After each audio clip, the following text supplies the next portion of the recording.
President Ronald Reagan once said that faith in America must begin with faith in God.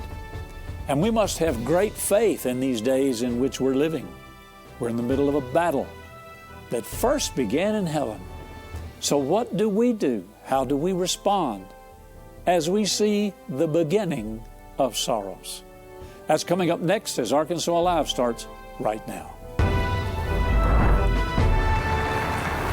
I realize that my topic title this week, The Beginning of Sorrows, could be misconstrued as negative or fearful or anxious. But that's what Jesus said. And we're going to read that in Matthew 24 in just a few moments.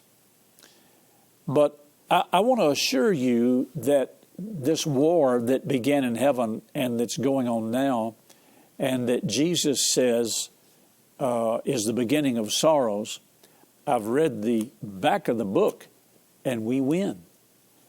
And it's all going to turn out okay. But nevertheless, we are the generation that is experiencing the beginning of sorrows. And I realize there are all kinds of commentaries, all kinds of Christian commentaries, all kinds of prophetic future prophecies, events, things people say, that even in Christianity, even in the church, there are those that will take advantage of these situations, like the mass murders and shootings in El Paso and Dayton. They'll take them and twist them and use them for their advantage, for sensationalism. I know that sounds hard, but it's the truth, and I want to substantiate that with commentary from the pulpit commentary. I don't just take these things lightly, and I know this might sound hard, but Jesus was even accused of hard sayings. Listen to this. Christian attitude in times of civil commotion or unrest. There's always a tendency to exaggerate these events.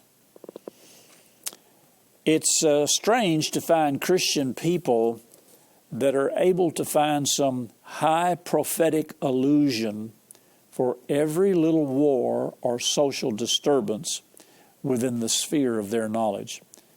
Every national trouble is manufactured into a sign of the coming of the end.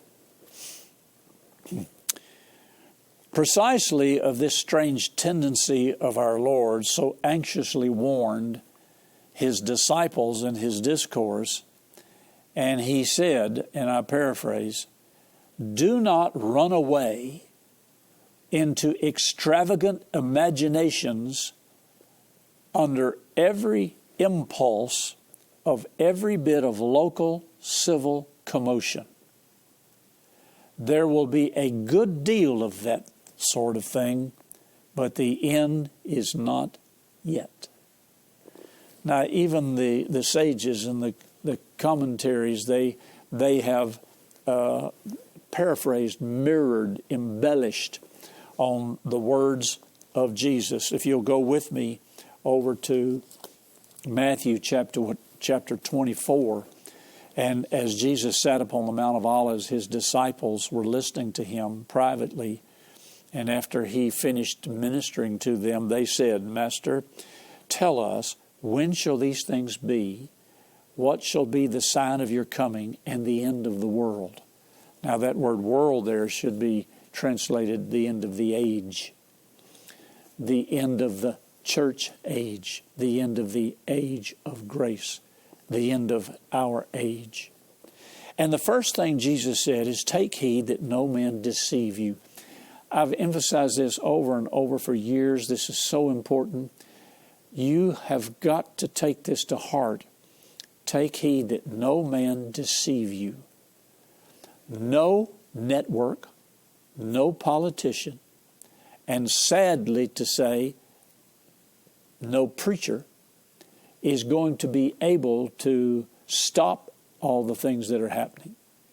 And there's no answers outside the Scriptures. But you have to be wise, you have to have wisdom, and you have to have understanding. And I give praise to God. He has given me understanding. I don't have all the answers, of course. Nobody does. But He has given me understanding of the Scriptures that explain what's going on, why it's going on, and what we are to do about it. So if you are deceived in believing the wrong thing, and you check it out for yourself, don't take my word for it. If you are deceived into believing the wrong thing, you think the wrong thoughts, you'll wind up doing the wrong things. And it could cost you your life. He goes on to say, now this is Jesus talking, and He says, take heed, no man deceive you. Many shall come in my name, saying, I'm Christ, and shall deceive many. You will hear of wars, rumors of wars. See that you be not troubled, for all these things must come to pass. Now that's a hard saying. These things must come to pass, which means they are going to come to pass. You're never going to pass enough laws. You're never going to be able to hire enough policemen, security. You're never going to be able to humanly protect yourself from these things that are going to come to pass. Jesus said they were going to come to pass. Now, it gets worse or better or harder, however you want to look at it. He says, for nation shall rise against nation. We're seeing this in our lifetime. Kingdom against kingdom. Famines, pestilences, earthquakes. Verse 8, all these are the beginning of sorrows. And the word sorrows there is a word that is used to describe birth pangs. A woman is in sorrow or travail as she gives birth. I'm not necessarily talking about generally a darkness or depression. I'm talking about physically she goes through birth pangs. That's exactly what we're seeing right now. And they must come to pass. This is not a negative projection. The Bible says, Jesus Himself said, these are the beginnings of sorrows. Now, what He's referring to, and He goes on in Matthew 24, He's referring to the Great Tribulation period.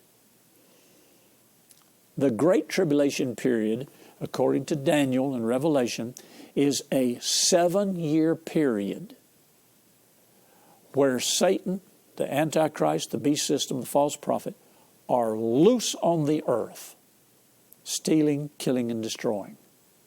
You and I, as believers, have been raptured out, caught up to meet Jesus in the air. We are seated with Him in heavenly places. Revelation 4, it shows that the church is no longer on the earth. We are in the heavens. We are at the marriage supper of the Lamb. We are at the judgment seat of Christ, receiving our rewards for what we've done in the body. So we are not here. But Israel is here. Gentile nations are here. Heathen nations are here. Unbelievers are here. And unfortunately, this millennial generation, many of them are going to be here. So we are gone. We have escaped, not gone through, all the things that are going to take place during the Great Tribulation period described in Daniel and in Revelation. So these beginnings start happening prior to the Great Tribulation period. And that's what's happening right now. Because everybody's throwing up their hands, and understandably, what's going on, what's happening to our nation. I've never seen anything like this. What are we going to do about it? The politicians are all scrambling to give answers to their constituents. We got to blame somebody for this. I mean, it's a chaotic time and a response. Those that want to be political leaders are adding this to their platform rhetoric. Oh, we're going to do this, we can do this. None of that is going to solve this. I know it sounds It sounds frustrating to you. You say, well, Pastor Caldwell, you mean there's no remedy for this? I didn't say there wasn't a remedy. I said none of those things in the natural are going to stop this, because Jesus said these things that are happening now are the beginning of sorrows. If you don't like what's going on now, you don't want to be here during the Great Tribulation period. You don't want to be here when Satan is unrestrained, and when the beast system, the Antichrist, the false prophet, when all of these things are going on, you certainly don't want to be there if you don't like what's going on now. I know these are hard sayings, but remember the commentary. Don't try to make something out of this that's not there. And there'll be people trying to explain all of these things, the end times, the prophetic significance, etc. But we have to understand, as believers, as Christians, we are here for such a time as this to be salt and light. Salt and light. And there are two things that are going to keep America, or any nation for that matter, safe during these times and blessed of God. I'm talking about the pre-tribulation times, the time we're in right now, the beginning of sorrows. And that is, number one, to preach the gospel of the kingdom. And number two, to befriend Israel. When you befriend Israel, God said He will bless you, Genesis 12:3. If you curse Israel, you get cursed. And a lot of these anti-Israel politicians are open doors for the curse to come on America. You got to shut that door. You got to make sure that all your constitutional representatives in the Senate and the House are all pro-Israel, and they fight for Israel. And everybody is responsible. Everybody in the body of Christ, everybody in church is responsible for preaching the gospel. Not just the fivefold ministry, not just the apostle, prophet, evangelist, pastor, and teacher. But Jesus told His disciples to go and make disciples. Many church growth programs have been built upon this concept, is you make disciples. Then they make disciples. Then they make disciples. You can't leave it up to the pulpiteers. You can't leave it up to the pastors, the churches, the evangelists. You have to do this yourself. Now, let's go on reading what Jesus said. He said, these are the beginning of sorrows. Now, he's answering His disciples. So some of these things apply directly to Israel. But generally speaking, you will see some things here in this discourse that Jesus is giving in Matthew 24. You will see some of these things that apply generally to what we're experiencing now. He says, and they shall deliver you up to be afflicted, shall kill you, and you shall be hated of all nations for my name's sake. Now, we know He's talking to Israel because He uses the word nations, and we know that that has already occurred. We know that the Holocaust under Nazi Germany, under Hitler, was a devastation, destruction for the nation of Israel, for Jewish people everywhere. And then shall many be offended, and shall betray one another, and shall hate one another. Did you get that? Hatred is a spirit that has come into our culture. Not just America, but we hear about America more than we hear about any place else. Because we live here. We are Americans. This spirit of hatred, this death culture, all of the incidents of death and destruction and violence that we see on television, that we see on social media, that we see in video games. And you have arguments back and forth. Of course, the media is going to say it's not my fault. We're just mirroring what society gives us.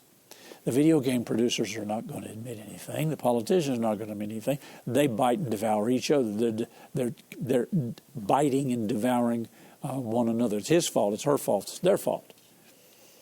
Passing legislation is not going to stop it and prevent it. The shooters, and many of the shooters that we've seen publicized, they bought their guns legally. One of them ordered it online I was with Governor Mike Huckabee and Colonel John Bailey several years ago when we dedicated the new Arkansas State Police Bureau building down on Geyer Springs. And Mike Huckabee was the governor. Colonel John Bailey was the director of the state police. And I was Colonel Bailey's pastor, and he asked me if I'd do the invocation. And so we all met down there, and we did the invocation. Before we started the official activities, Colonel Bailey took me around and showed me all of the weapons that just the Arkansas State Police collected during raids or whatever. There was a whole locker full of weapons, many of them that were homemade. You're not going to stop the acquisition of weapons with just laws.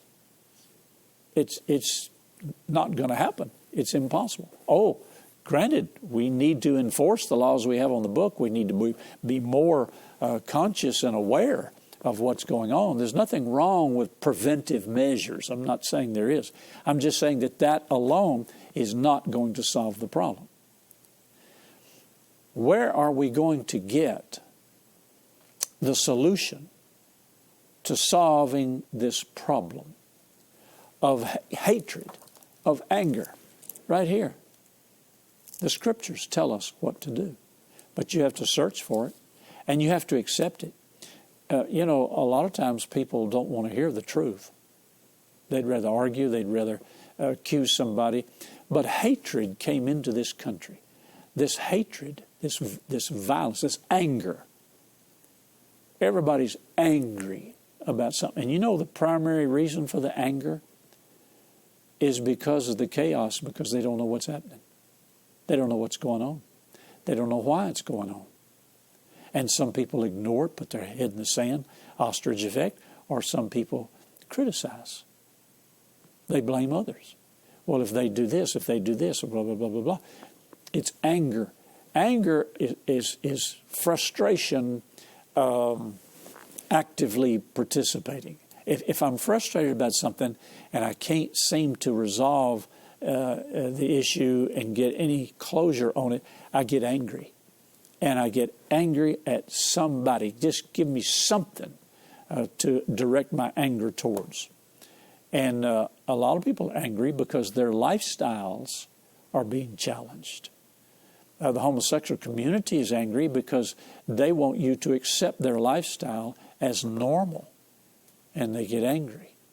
There are Americans that are angry about what's happening to their America, but they keep electing politicians, government leaders that are the ones that are changing America. I think when we took prayer out of school was the first open door that allowed Satan to come into America. Every day in school, as a child going to school, our homeroom teacher, I'm talking about high school, read us a scripture verse out of the Bible. That was every day. Homeroom teacher, she would read the scripture. Sometimes she'd ask a student to read it. We all knew who God was. We all knew who Jesus was. We all knew what the Bible was. We understood godliness in America. I mean, just think of the culture. When I was growing up as a kid, we had Sunday clothes, Sunday shoes. You only wear your Sunday clothes on Sunday. Why? It was teaching a respect for God. The tallest building in the community was the church steeple. Nobody worked on Sundays. It was a day of rest. It was a day of reverence to God. And see, we've trampled that. We've done away with that. Modern culture, tolerance. Those are, words that people use now as an excuse. We must be tolerant. Jesus was never tolerant of where sin was concerned, where violence was concerned, where hate and anger was concerned. He even told the disciples, he said, if you go to lay your gift on the altar and you have aught in your heart against a brother, go ask forgiveness and forgive, and then bring your gift to the altar. Pastors, I think pastors probably I don't know exactly how to say this. I think they're guilty for not preaching the truth and not standing up against these things because of fear. They're afraid that they're going to lose congregational members or they're going to be criticized. So we don't even hear these standards and these truths in the pulpit on Sunday anymore. As a matter of fact, this culture, this generation doesn't go to church every Sunday. If you ask the millennials if they go to church, they say, yeah, I go to church once a month, once every 2 or 3 weeks, Christmas, Easter. So it's not your father's Oldsmobile anymore. It's not the way it was when we were growing up. But that's what provided godliness in the culture. His families taught it. The pastor taught it. There wasn't near the violence. At our house, we never locked our doors. We'd go to bed at night. The back door to the carport, the kitchen door, was open. My mother never locked the doors, never locked the window. We didn't have a burglar alarm system. We didn't have any security cameras. Why? We didn't need it. But today we have an angry culture. And most of them don't even know what they're angry at.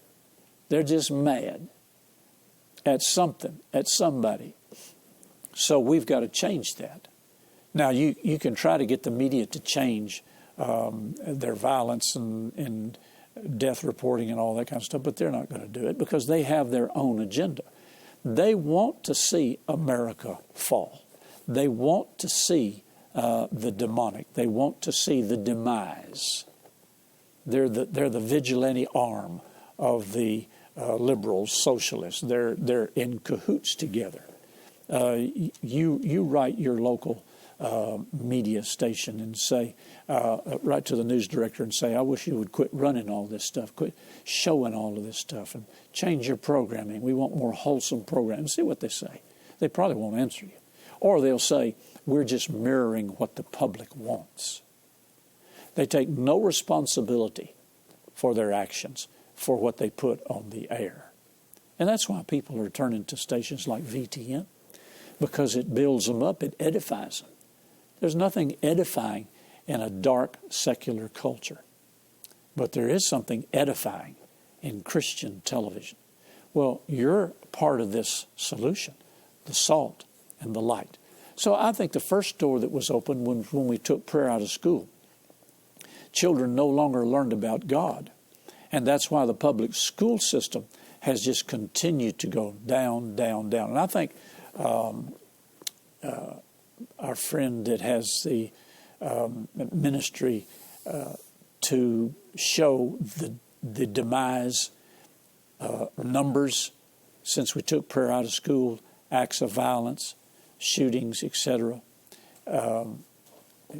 He continues to show us what happened since we took prayer out of school. Then the next door that was opened was abortion. And 63, 73, here we're coming up to the present time.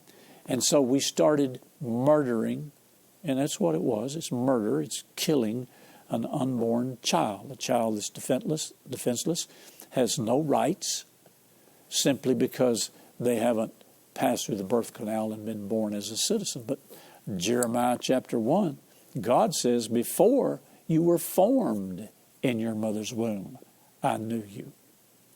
So you're a living entity. You're a living person, a living being. You're not just a blob of tissue. Have you ever wondered why, and you've probably seen or heard this, some shooter will kill a pregnant woman and be charged with double homicide? So he killed the pregnant mother, so they charged him with 2 deaths. Well, wait a minute. If we follow that, leftist, socialist, liberal position, that baby inside that mother was not a real human being. It was just a blob of tissue, a fetus. But the law still prosecuted the shooter for taking 2 lives. So you can see the rationale there. It doesn't match. A house divided against itself will fall. So we took the prayer out of the school. We lost our moral compass. And we started killing babies. Now, President Ronald Reagan wrote a book when he was in office, Abortion, the Conscience of a Nation. And he said, in so many words, he said, if we continue to murder the unborn, America will sear its conscience. And that's what we've done. So you have the reasons for all of this that are coming up. The hatred, the anger, the chaos. And Jesus said, this is the beginning. These are just the beginnings of sorrows. So I know it's horrible. I wept when I saw the pictures and heard the testimonies of the people shot down in cold blood at a Walmart on a Saturday morning. I mean, who's not at Walmart on a Saturday morning? Just about everybody is. And they're innocent. And here's a nightclub in Dayton, Ohio, I guess you'd call it. And these people are shot. They're ignorant, but they don't deserve to die. And so you have people that are innocent victims. They're being shot down and killed and murdered in their own blood. And those are touching stories. Everybody is touched by that. It's not a lack of compassion. It's facing the reality of what Jesus said was going to happen in the last days. And he said there's going to be hatred, there's going to be anger, and the love of many shall wax cold. You just stop and think about it. If you keep seeing and hearing these acts over and over again, iniquity shall abound. Iniquity is abounding. And what is the number one purveyor? Who is magnifying the iniquity and pushing it down your throat and putting it in your living room, in your office, in your bedroom, every day, every night, 24 hours a day? The secular media. That's what they thrive on, because they're gaining numbers, and they take those numbers and they present it to their advertisers and say, look how many people are watching this network at this particular time. But those are false numbers. They're inflated. People are watching.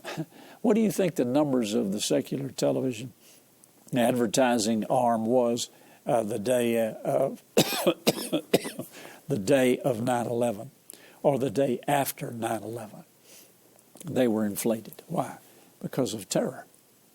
Now, we'll continue this tomorrow and all week, so be sure and stay tuned. I think the Lord's going to help us. Remember, Jesus is Lord over Arkansas and where you're watching too. Send your questions, comments, and testimonies to Happy Caldwell at Post Office Box 26207, Little Rock, Arkansas 72221, or email happycaldwell@vtntv.com. Remember to follow VTN on Facebook at VTN Your Arkansas Christian Connection, and follow Happy Caldwell on Twitter at Happy_Caldwell. Today's episode is available to watch on demand at vtntv.com and click Watch. You can also watch VTN via live stream at vtntv.com.